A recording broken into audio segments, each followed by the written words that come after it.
welcome to the Changemaker sessions. Tonight, our theme is bridge building in times of conflict. I'm Kimberly Carroll, and I am a coach for Changemakers.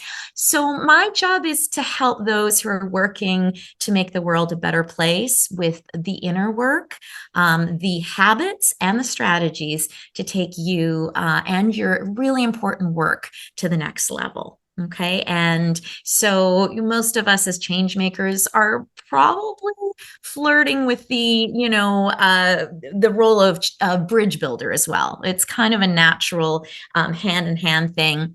And it has been really tough times for the last few weeks with the Israel-Palestine crisis, but it's also been just a tough time in the world for the last few years. There has just been so much polarization.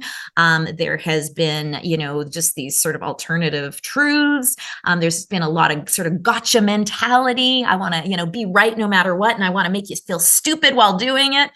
And we need more people to be part of the solution rather than the problem in this fractured world. And if you, and I'm going to guess that you want to be part of the solution if you're here tonight, what we need to do is we need to cultivate more deliberately connection that leads to compassion. Okay.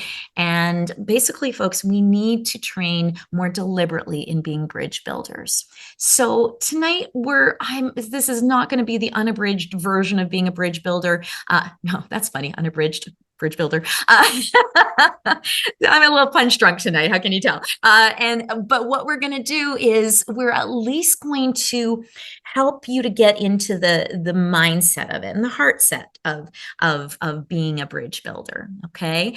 And that's in whatever situation we're dealing with, because as a change maker, you're going to come up against conflict. You're going to come up against real fractures in agreement, in peoples, in beings. And so it's really important that you, first of all, just really create practices that put you in a place where you can maybe find a way through. Okay, as opposed to the heaping on with making this, like I said, black and white thinking polarization even worse. So I want to start tonight with a little check-in and a little quick meditation, just so that we can come into the right space to do this work. So I'm going to ask everyone to get yourself comfortable and be in a place where you can either close your eyes or you can cast your gaze down. All right. And let's just start with a nice big breath to slow us down.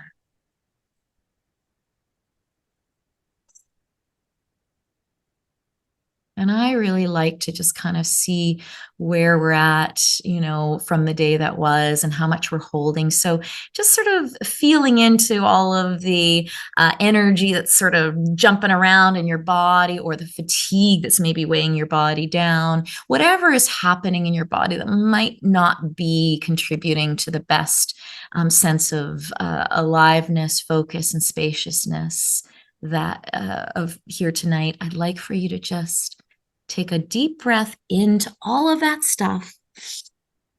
And then on the exhale, I just want you to shake it out, okay? I want you to shake out your shoulders. I want you to shake out the hips. I want you to shake out the belly. I want you to shake out the chest. I want you to shake out the head. I want you to shake out the expression on your face. I want you to shake it all out, shaking it out. And then letting the whole body go slack and rest. And again, with your eyes closed or cast downward, I just want you to become aware, first of all, of what you might be holding in your body that's really challenging, okay? That's really weighing heavily on you, or really feeling activated in you, that is not comfortable. It's uncomfortable. Maybe it's even painful. And I just want you to note, what those feelings might be. Maybe you're feeling frustration. Maybe you're feeling deep grief. And for every emotion that you tune into, I just want you to take a moment at least to breathe into it. Maybe you're feeling judgment. Maybe you're feeling scared or downright terrified. Maybe there's a lot of aching going on in you. Maybe there's rage. Maybe there's fatigue, just exhaustion. Maybe there's a sense of being so alone.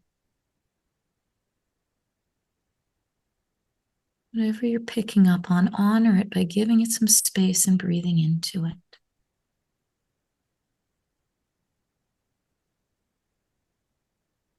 And then I want you to ask yourself, I call this a reality check. I want you to ask yourself, am I in grave danger right this moment? Am I in grave danger right now? And I want you to just maybe have a little snicker, a little giggle at yourself about how our body just gets revved up like we're being chased by a saber-toothed tiger at every turn. And then ask yourself, what is so right now? And maybe even this question, what is good right here in this moment?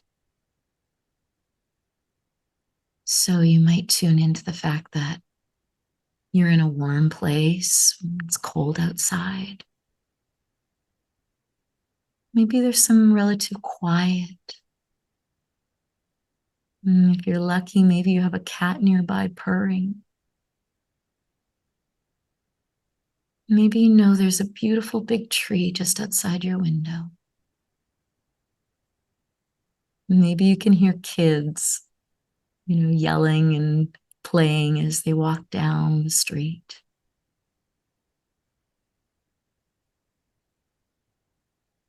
Maybe you have nothing else to worry about tonight. Maybe you have loved ones very nearby. So just really tuning into that. And tuning into the fact that you're in this circle. And I'll tell you, this is a circle full of beautiful souls that really want to show up in this world in a way that's healing. And so just really feeling into those tender souls. I am. Feels nice. And also just thinking about your communities at large.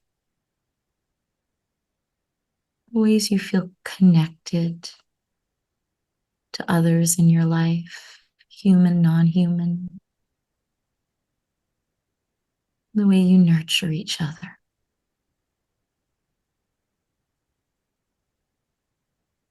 And just sort of almost like you are an astronaut lifting off from Earth. They always talk about, astronauts always talk about that moment of seeing Earth from up above. I want you to see Earth that way right now. This gentle, vulnerable planet, just in the midst of all of this space. And here we are on this planet, all huddled together, trying to stumble our way through this life without any owner's manual. Just makes your heart ache a little bit, doesn't it? In a good way. And so just breathing into that tenderness. Big, beautiful breath to root this. And then letting go with the exhale. And when you're ready, coming back gently with soft eyes to this moment.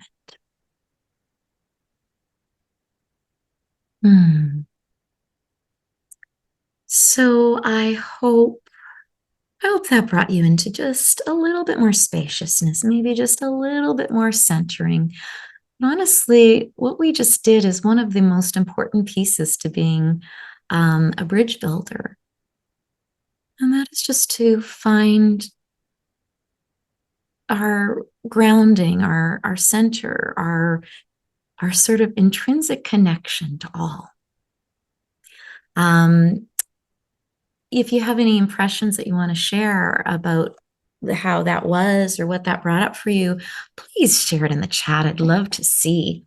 Um, some of the best bridge builders of our modern times, Martin Luther King Jr., Gandhi, Mother Teresa, Nelson Mandela. I want to hear from you what you think some of their most prevalent qualities are that you can think of. Let's just put some descriptors in the chat. What do those people share of those bridge builders? What do those people share? I think, first of all, one of the things that I know that they share is they all had some sort of process of centering, of connecting to the allness, So yeah, let's see what folks are saying. They're saying hope, strength, and honor to their causes, selflessness. Peace, listened, empathized. Oh yes, Patricia, those ones are really important. Non-judgmental way of being, finding resolution in non-violent ways. Love that. Hope and inspiration. Yes, so good. Attitude of us versus the problem, not me versus you. Yes, Kat, I love that. Conviction, compassion, justice, forgiveness, accountability, recognizing and honoring the oneness, equality of all humans. Yeah, absolutely. And when we take it one step further, I bet you a lot of those folks, if they were alive and active today, would also be recognizing the equality and value of our non-human family as well. So they put a lot of focus, these folks, on cultivating their minds and spirits, which led them to be able to be understanding and compassionate, even in the face of deep conflict. They were able to see everyone as part of the same family, and they were critical and nuanced thinkers. If you read any of the things they shared, beautiful stuff. I mean, I don't have an unabridged version of everything they've said. So somebody might be able to bring me something that, but generally what they stood for was a nuanced approach to things. And that didn't mean that they weren't fierce warriors. Okay, but they were warriors in the name of compassion. They were warriors in the name of peace. Okay, they fought for love. So I want to get the ball rolling on some bridge builder training here, and I'm going to go through a few different areas that I want to focus on. And one we already sort of got started on in that meditation, and that is getting skilled in dealing with feelings and emotions. Now, it's so much easier said than done, but this is an important piece that we have to give a nod to, because and skilled, it means different things. So the first order of business in dealing with feelings and emotions is to allow and process your emotions. Okay, now those folks that I just mentioned, they seem to be like, oh, nothing hits me, nothing bothers me, I'm all zen, I'm all good, nothing, I could withstand any criticism or any challenge. But that's not who they were. They were all, they were all fiery, people who cared deeply and had very deep convictions about things. You don't bet that they didn't have judgment, and that they didn't have intense grief, and that they didn't get rageful at times. No, but they learned what to do with them. Okay, so now this is a whole nother workshop, and not just a workshop. This is a whole week's worth of info to be able to process feelings and emotions. But this is just the deal. If you have strong emotions, those strong emotions need a place to express themselves. And if they don't have a safe place to express themselves, they will flow out in the most destructive, inappropriate, or inconvenient ways. Okay. And that doesn't necessarily mean just striking out at others, but if you're,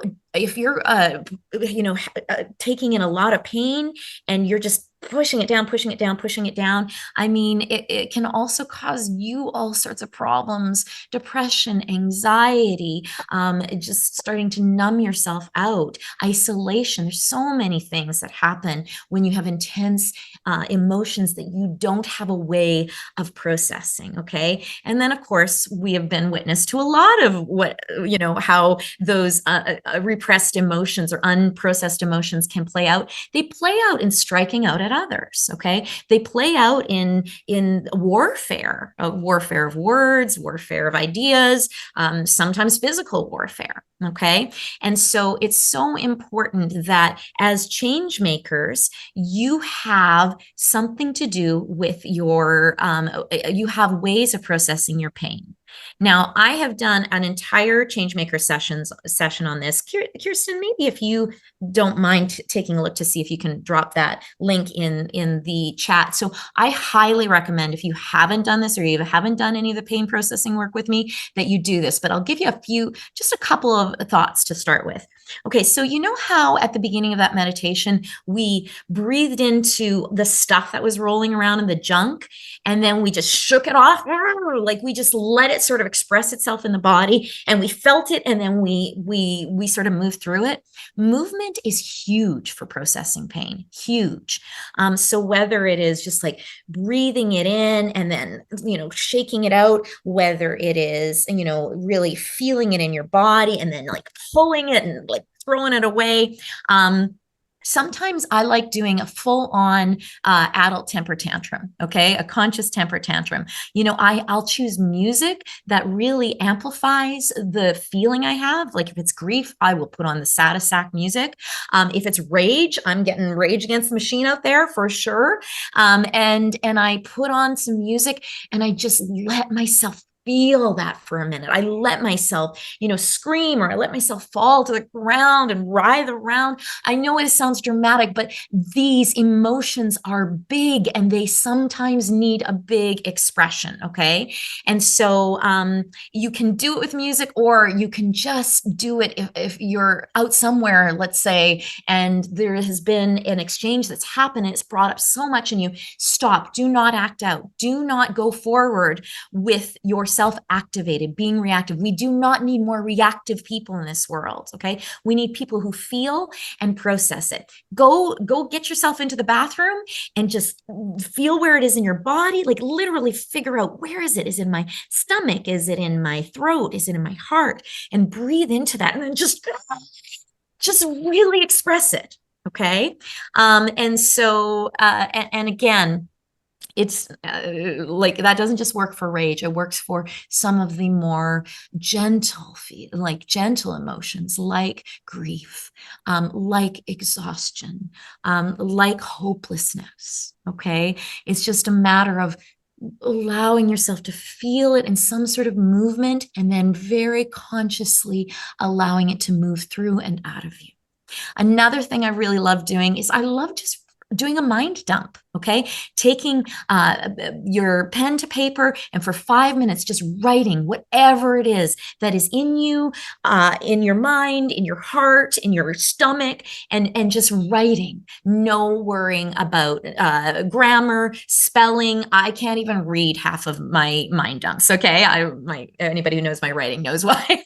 And just writing out, no censoring. Okay. No needing to find the gift in it. No needing to be diplomatic. Just letting your emotions have a way to express themselves. And you know what? If it's full of vitriol and it's full of hate or whatever it is, you look at that and you go, this is not in me anymore. This is not going to drive the car anymore. Okay. And you can even take it and you can rip it up and you can just say, good, recognized, felt, and let's move it aside right now. And it may come back again, 2 days later, and that's okay. You'll do it again. This is a process.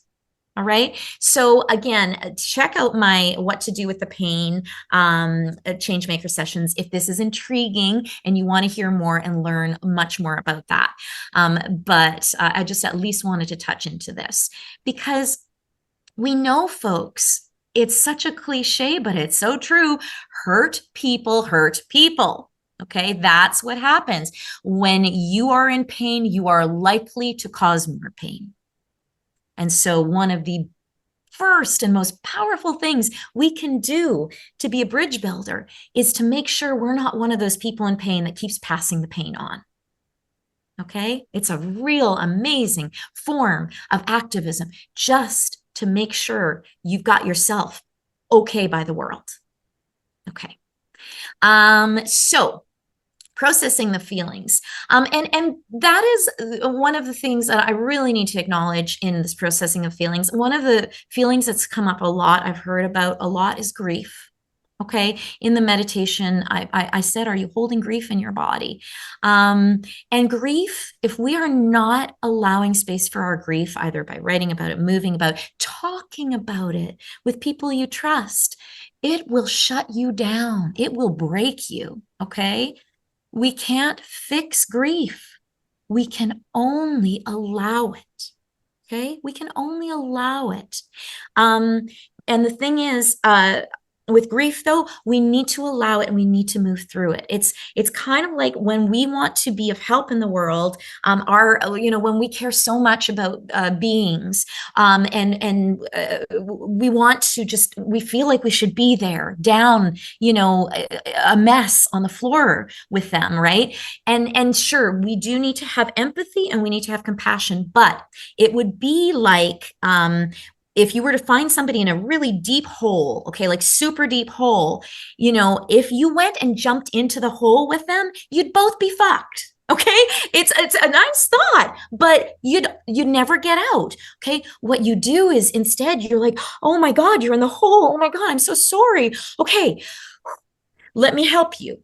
Okay, I'm going to help you, and you're going to get down on your front body, and you're going to stretch down as far as you can, and you're going to use all your strength to get that person out of the hole.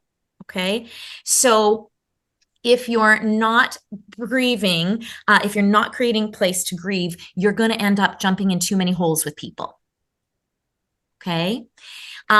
So one of the other things to remember that when you are grieving, it is really, a way to kind of get out of this place of either grieving or also there's a lot of sort of fear floating around too, just anxiety about what's happening, where things are going. I mean, all the election stuff coming up, a lot of anxiety happening there. So it's important, again, we're always going to be taking action as change makers. I mean, that's you and yourself are going to have to figure out, where do I make a difference? Where's my corner of the world? How am I going to make a difference around that? Again, we talk about that in different change maker sessions, about focusing in on your corner of the world and how to do that. And we're going to be doing a very special change maker session on January 10th about really focusing and activating your goals for 2024 around your change making. So put that on the calendar. But generally, you do need to have a sense of wellness, of safety, in order to be able to do this work consistently and for a long time. Okay. And that requires you to calm the F down sometimes. So what are you doing to do that? Okay. And sometimes just a very easy way is what we did in that meditation, to ask yourself, am I in grave danger right now? Okay, maybe not. Hopefully not. And hey, if somebody's holding a gun to your head, you've got every permission to freak out and absolutely say, I'm in grave danger. But if not, then have a little chuckle at yourself and then reconnect to what is true right now. Okay. Reconnect to the life that is still happening. Look for where there is love. Look for where there is openness. Look for where there is connection. Look for where there is kindness in your world and in the world. Okay. Sometimes we need to enter into a place of safety in order to sustain ourselves in this work. And then we can go back into the thick of it. Okay. So that was all about, the bridge building skill of managing your emotions, of dealing with strong emotions. The second thing I want to talk about is finding the connection. So why things are feeling particularly bad, I think, these days, it's not because the world's worse. I mean, environmentally, yes, but there's probably a lot less wars, a lot less acts of atrocity, a lot, sort of more compassion generally around the world. And that's not just me saying that. This is, you can read a lot about this and sort of the comparisons of war and standard living and all that sort of thing. But the problem is that we are all looking at it from such a different lenses, and whatever problems we are trying to deal with, there is so much fighting and polarization that's happening amongst that issue, in that issue. Okay. And so that is creating just a lot of angst, a lot of stress. And again, not to say we should not ever, that we shouldn't be debating, talking things out, hammering things out, healthy debate, protest, all of that is really important. But it needs to be done from a place of love and inclusion and connection, as opposed to, I am going to show how powerful I am, and I am going to show you, this mighty force that we are, and this righteousness. Okay. That is something we have to be really careful about. So the way we find this connection to be able to counter all the polarization that's going on, all of the sort of hate that's happening, is well, okay, so finding the connection. One would think compassion would be kind of the first place to start, but it's actually not. Okay, I'm going to tell you the place it starts. And the place it starts is curiosity. And actually, Valerie Kaur, who I love from the Revolutionary Love Project, she was just talking about this the other day. Another word for curiosity, which is wonder. Okay, how curiosity and wonder leads to connection. We know that the us and them mentality is the root of so much suffering. Not only does it create just factions that never hear each other, never find common ground, never build together, just tear each other down. It also is the root of suffering within the person who's perceiving us and them. You can't stay in this place of us and them. It's a constant battle. You feel like you're doing constant battle with the world, and it's harming to yourself emotionally and physically. So so first of all, I just want to say, I like to offset the sort of seduction of us and them with the mantra, everyone's a potential ally. Okay. Even the people that you see on the total other end of the spectrum, I like to think of them as a potential ally. They may never be they may never become a full-fledged ally in this lifetime. That's okay. Okay. But this basically reminds me that no matter how different our views might be, we all share this world. We all have pain and we wish for comfort, and we're all made of the same stuff. And this isn't just me saying this. This is according to science. We are all made of the same energy, just expressing itself in different temporary forms. Okay. So Valerie, when she was talking about sort of dealing with the times right now, she was talking about, how do we find the humanity in everyone? Okay.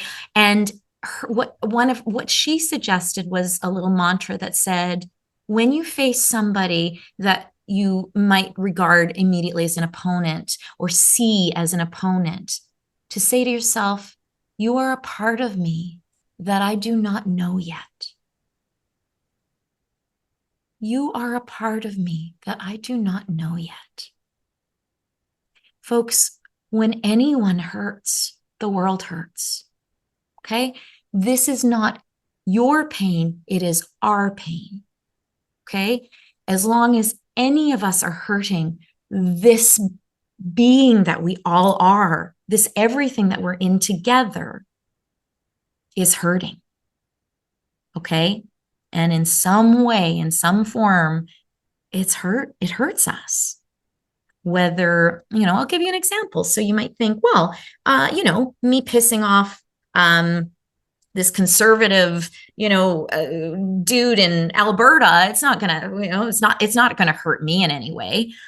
But if that conservative dude in Alberta had a really bad exchange, let's just say you're an environmentalist and they had a really bad exchange with you, they're going to go even further away from environmentalism. They're just going to go, no, that's bullshit. They're just all a bunch of radical lefties, blah, blah, blah. And next thing you know, they are getting deeper and deeper into their environmental footprint. It's just getting bigger and bigger. They're getting further and further away from the solutions. So, and who does that hurt in the end? That hurts all of us living on this planet. Okay. So again, just to explain how, even when we think there is no sort of way that this hurts us, it does. It hurts us as this energy that we all share. And so being willing to be curious and being able to recognize that there is a whole universe within everyone you encounter, knowing that there is a lifetime behind everyone you encounter, and you have no idea what they've faced, what they've gone through, what hurt they've experienced, what aloneness they've experienced, what pain that they've experienced. But you also have no idea of the beauty they contain, or the possible wisdom, or the kindness, or the hilariousness of them. And if we're not willing to practice that sense of curiosity and wonder, not only will we not be able to have compassion for others, okay, not because if we can't identify with somebody, we can't feel them, okay? And if we can't feel them, we can't have compassion for them. All right. So it starts with the idea of, you're a part of me that I do not know yet. So it's about seeing others as our own family. It's about seeing people's children as our own, whatever color, wherever they are, whatever's happening. Children are children. They're all our own. Okay. So, so another thing, that's really important to kind of keep in mind around this idea of wonder and curiosity leading to connection is that sometimes you need to choose to connect rather than to convert. Okay, so for example, when people are feeling really hurt and caught up in the heat of things, that's maybe not a great time to change another person's mind. Okay, it's just maybe not the right time to start playing activism. That doesn't mean they're off limits forever, but you need to really choose your timing. You can encounter someone who's really caught, and just trust that there will be a time, and it might not be you that is the one who brings new ideas and new possibilities to them, but sometimes choosing to convert over connect can be absolutely the wrong thing. It can just go really sideways, and again, it can cause more damage than help. It can contribute to the problem more than the solution. And that's the bottom line, what we're trying to do here, trying to be part of the solution. So I heard a mindfulness teacher, actually from Israel, talking a few weeks ago, and he was just saying that he actually does a lot of peace work between Israel and Palestine, And so, has a pretty nuanced view, from both being able to kind of see things from both situations of Palestinians and Israelis, and has worked a lot with Palestinian people, and also trying to just bring more awareness to Israelis about what's actually happening in Palestine. And a couple of days after October 7th, he came across, in his community, he came across this older woman, and she was just saying, this is enough. This is, it's too scary, and we have to annihilate them. We have to get rid of them. This has to stop no matter what happens. And she was just visibly shaken and so full of fear and so full of anger. And this teacher looked at her, and first of all, just with softness in his eyes, and just really held her eyes. And he said, I hear you and see you, and I feel you, and I understand where you're coming from. I have to say there are other ways of looking at things, and I hope that you'll respect that. But right now, I'm holding you and your very real pain. Okay, he knew right there. And when the guards are up that high, there is no way that you can reach somebody with new information. Just no way. Okay, so when there is, when you're asking, is this a good time? Should I connect more than convert?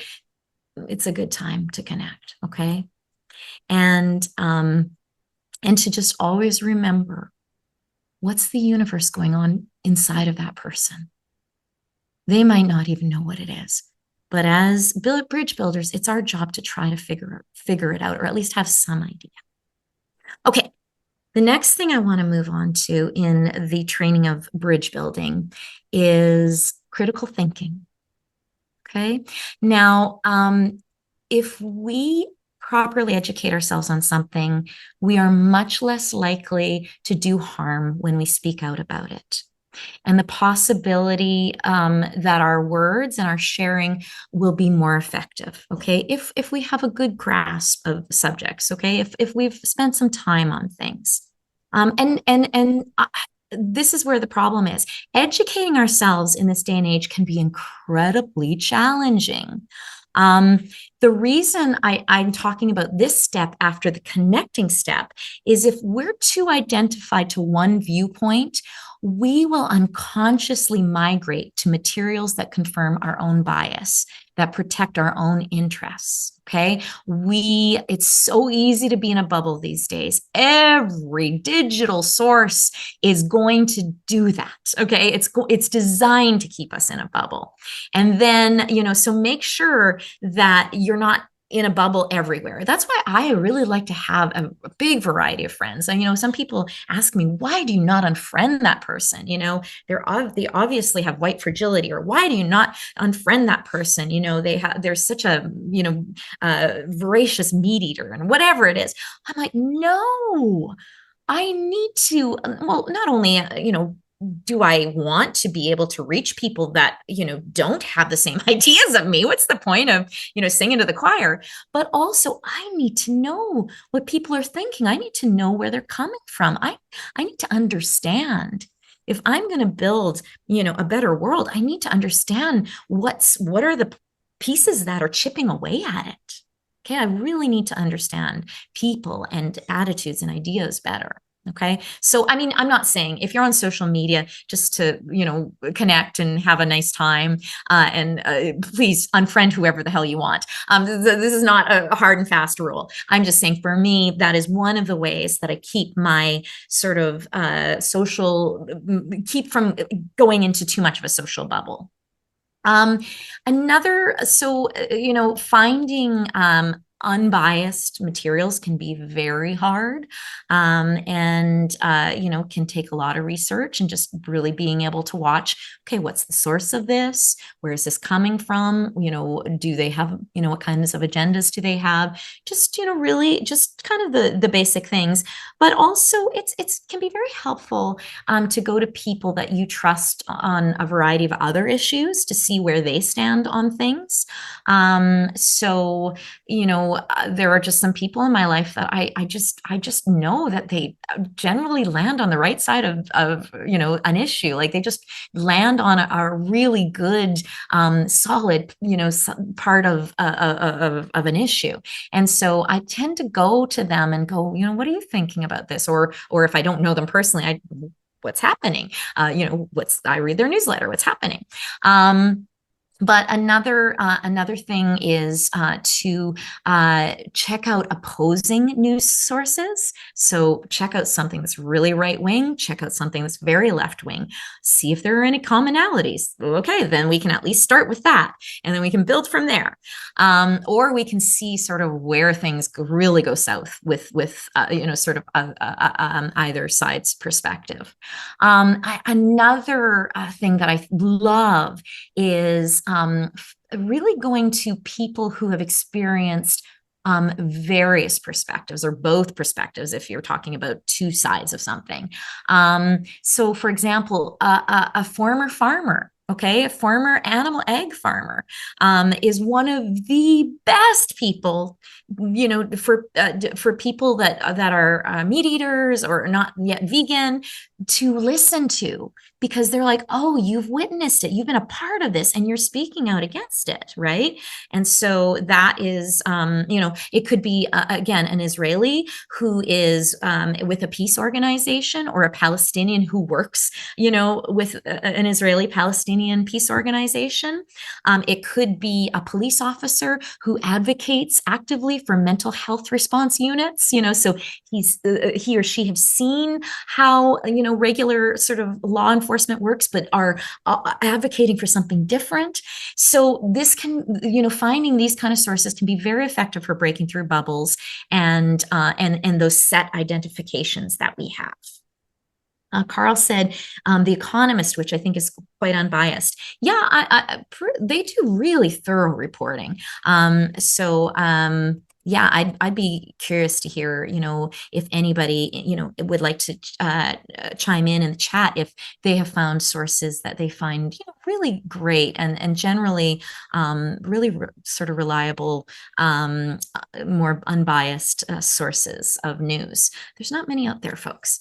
And again, not that we can't get news from more of a left-wing sort of news outlet. It just requires, again, a little bit of critical thinking, just a little bit of questioning. Same with something from more right-wing thing. We need to do more questioning, more, where's this coming from? What's the agenda?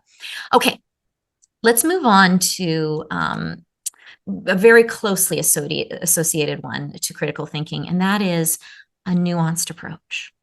Okay, I love the word nuanced. It means looking into all the little pieces and angles, and a nuanced view is very complex, and it also allows room for context. Rarely are issues black and white, folks. The truth is often somewhere in the gray. And so we need to be able to consider more than the black and the white. I'll just tell you about a coachee of mine who I was talking to the other day. She's Jewish, and she is Jewish amongst many non-Jewish friends. And she had a friend who wanted, who's talking to her about it, like, I really want to support you in condemning all the anti-Semitism that's swelling up. It's really distressing. But I'm looking at all of these children out of Palestine dying, so many children. And I just don't know what to do. And my friend very wisely said to her, it's okay to hold two thoughts at once. It's okay to hold two thoughts at once. Fuck, I am so alarmed by the rising anti-Semitism. Absolutely. And I am so bloody heartbroken by what's happening in Palestine. Two thoughts. You're allowed. Okay. And it's not just Israel and Palestine that I'm talking about. So many of the big issues that as bridge builders we need to deal with, they require us to consider a lot of different factors and put ourselves in lots of different pairs of shoes. I mean, hey, even for those of us in animal rights, I mean, seems pretty clear cut. Animals are being tortured and killed for our taste buds. Okay, it seems pretty, but we also need to be able to understand the conditioning that we all grow up with that says this is natural and right. And the people, you know, these farmers and the people that work in animal ag, no wonder they're fighting so bloody hard. Their entire identity and culture and you know, the way they make their living is wrapped up in this. It's really helpful. And I mean, it's not going to stop me from fighting for the animals, but it really does help me in how I build bridges with those who aren't there yet. Okay. Um, so yeah, being a bridge builder can really require us to consider a lot of factors and put ourselves in a lot of different pairs of shoes.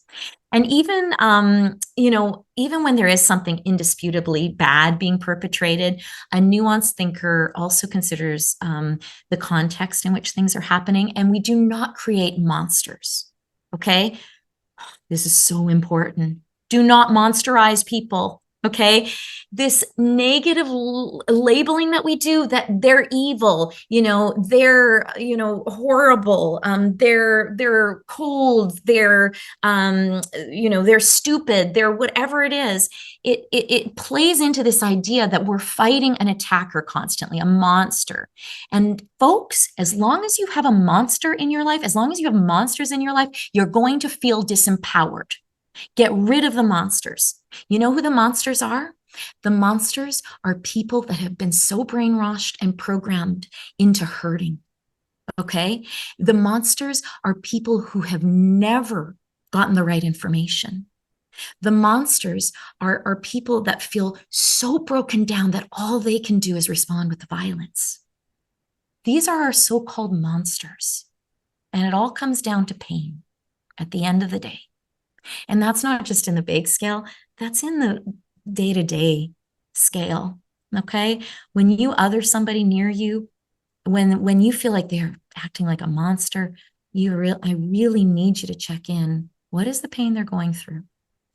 That does not mean that you have to put up with abuse. That does not mean that you do not fight fiercely for what you believe in and that you have boundaries and you protect yourself.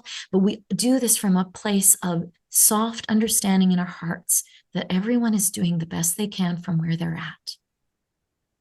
Okay. And I have a lot of people that push back on that. They say, no, they're not. They know stuff. They know the thing and they're still doing it. And I say to them, you know what? If they're still doing it, they really do not know. Okay. They absolutely. So I had somebody ask me, well, the CEOs at those oil companies, they know exactly what they're doing. They know they're poisoning the water. They know they're poisoning communities. And I say, they know intellectually, but do they really know? Do they feel it? Do they really understand how this energy that we're all a part of works? That when we poison someone, we are poisoning ourselves. We're poisoning ourselves ultimately. They don't really understand. Okay. So again, we're doing our best to grow our capacity to do better. But to this point, we've done the best we can with where we're at. Okay. So let me see. What else do I need to cover in here? Okay. Humility. I know you've already probably gotten a little bit of this, but I think a really important piece in being a bridge builder is being honest with our own certainties. Right and wrong is very seductive, and it takes up a really strong place in our body. It makes us want to nail down certainties. There's nail down things and be right, because it feels very uncomfortable to be in uncertainty. And a lot of the problems in this world come from people not being able to be with uncertainty. not being able to be with the unknown. Okay. And face it, folks, this life is a complete unknown. We are dropped here, like I said in our meditation. There is no owner's manual for what this life is about, where we've come from, what we do, where we're going to.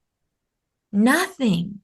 And so it's full of uncertainty. And instead of learn how to be with that and relax into that, we do the work of trying to nail things down, get certainty, get safety, get everything secure. Okay. And that is a very destructive habit. So, as a bridge builder, I think it's really important to be okay and be able to admit that you're not certain. Okay. This opens up space for connecting and listening. So it's meeting others from the not know mind that opens us to the real magic that could happen. Is Kathy still here? Kathy, do you mind if I share a little bit about our conversation No, no today? problem. Oh, No awesome. problem. So Kathy, who I love here, Kathy and I, we were talking about Israel and Palestine, and we were just talking about, sort of our differences in some of the facts we understand about Israel and Palestine. And because we love each other and we have really both practiced in being present and listening and empathetic, we were both able to come to the place where we said, this is where our facts are kind of getting muddled. And so we decided that we are both going to go and we're going to do a little bit more homework, and we're going to share with the others what we find, and we're going to do a little joint exploration around this. And we're able to hug and I'm excited about it because she's a really great person to do some exploration with. And so it was a beautiful thing, Kathy. Thank you for being who you are. Thank you for being who you are. And so, yeah, so it's okay to not know, but be honest about what you don't know. Okay. Mhm. Both Kathy and I have done a lot of research, but we've also recognized that it might be biased research. Okay. And so we're just going to together see if we can dig deeper and deeper and deeper so we can find that place where we can leap off and discuss further. Um, so all of this requires us to, like I said, get a little bit more okay with being with discomfort and unknowing. And the key to that, folks, is getting tender with yourself. You don't know, it's all right. Get tender. You might want to change it again before you get out there and announce to the world what your views are on, A, B, and C. But it's okay. It's okay. And so, what I talk to a lot of people around racial justice. A lot of people get they just want to get away from talks of racial justice because they feel like they put their their feet in their mouths and they get it wrong and they offend people and everything. And it's okay. It's okay if you get it wrong. It's okay if you offend people once in a while. It's okay. Be tender with yourself. If you're really trying, extending yourself and trying, it's okay if you fall down. And that's what I hear from a lot of racial justice sort of activists is and sorry, people, people who are Black and Indigenous, they say it's okay. Like, I appreciate that they're trying, and I'm going to tell them when they get it wrong, but I'm telling them because I want them to get it right. I'm on their team. Okay. And so it's okay. It's okay if somebody says, yeah, you got that wrong. And you did get it wrong. Then first of all, you be tender with yourself and you did, okay, it's okay. I'm not perfect. And that is okay. And now I'm going to see what I can do to just, improve on that. I'm just going to see what I can do to expand my capability. Okay. Yeah. Kat says, as a society, we don't give people in the public space, we don't give them space to get it wrong or be flawed. The bar is set so high right now. So true. So true. So sometimes it's really good to have in your life around different issues, somebody that maybe is a little bit more in the know, and can be gentle with you if you ask a dumb question or if you get it wrong. Oh my goodness, I have such beautiful non-binary friends who, even though I slip up a lot and say he or she and then quickly go they're like, they're okay. They know I'm trying. I'm 52. I'm a bit old. I'm a bit slow in some things. And I'm trying my best. And that's not going to be everybody. You mess up and you're going to get it out there in the world. So practice with people you can trust. Okay. Practice with people who know what your heart is. All right. You need to choose how you build as a bridge builder. Okay. And it doesn't have to be the way other people tell you it has to be. I mean, I'm going to be honest, folks, around the Israel-Palestine crisis. I haven't said stuff on social media. And that is because I haven't felt like that's the platform for me to discuss this issue. I've had many conversations about this, many. And I'm constantly, like I said, I'm very involved. I'm really trying to understand and everything. But I personally, and I'm not saying that it's wrong to put stuff on social media at all, but personally, I have decided it's not the right medium. There are a lot of people that aren't happy with me about that. Okay, a lot of people, and I have to choose the right way for me to be a bridge builder. And that is for me in more nuanced conversations, being able to move the needle. Maybe it'll get into bigger conversations, but right now, again, I'm building my sort of breadth of knowledge. And so your unique way could be social media memes, but it also could be sharing a discussion group. It could be your way of bridge building could be being a great listener. Your way of bridge building could be writing like a blog or a newsletter for your organization. Your way of bridge building could just be to feed out really, good pieces of information to your community.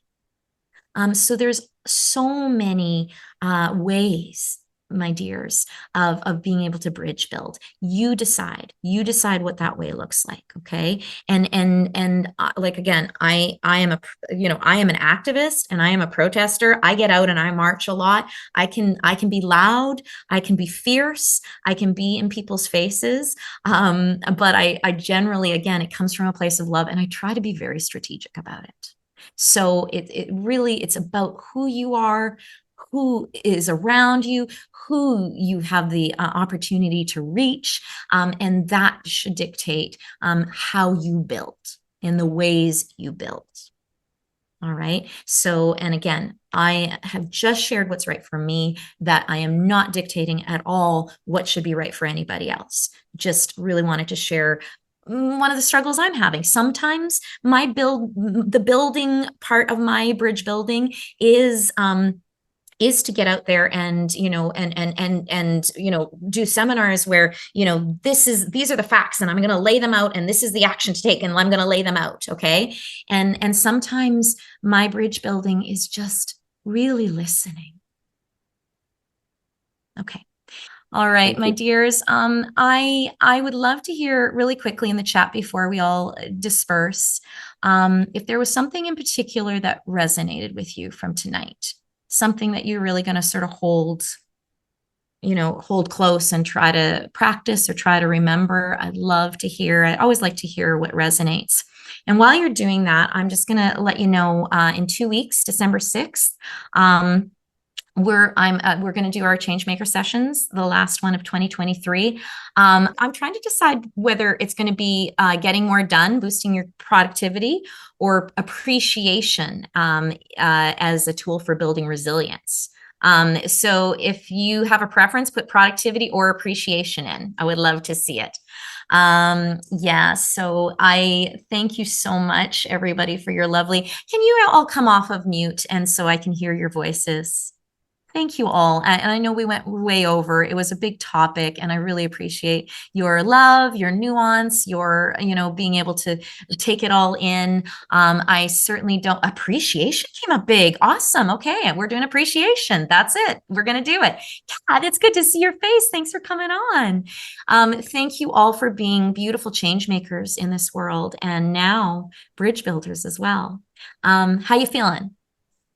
Good. Great. Yeah. Okay. Great. Fantastic. Can I send you all my love? Mwah. Have a good one, everybody. So Right good back to be at in you, this Kimberly. circle. Thank So you. nourishing. Okay. Aw. Have a good one, Thank you. everyone. Bye. Bye-bye. Bye. Bye.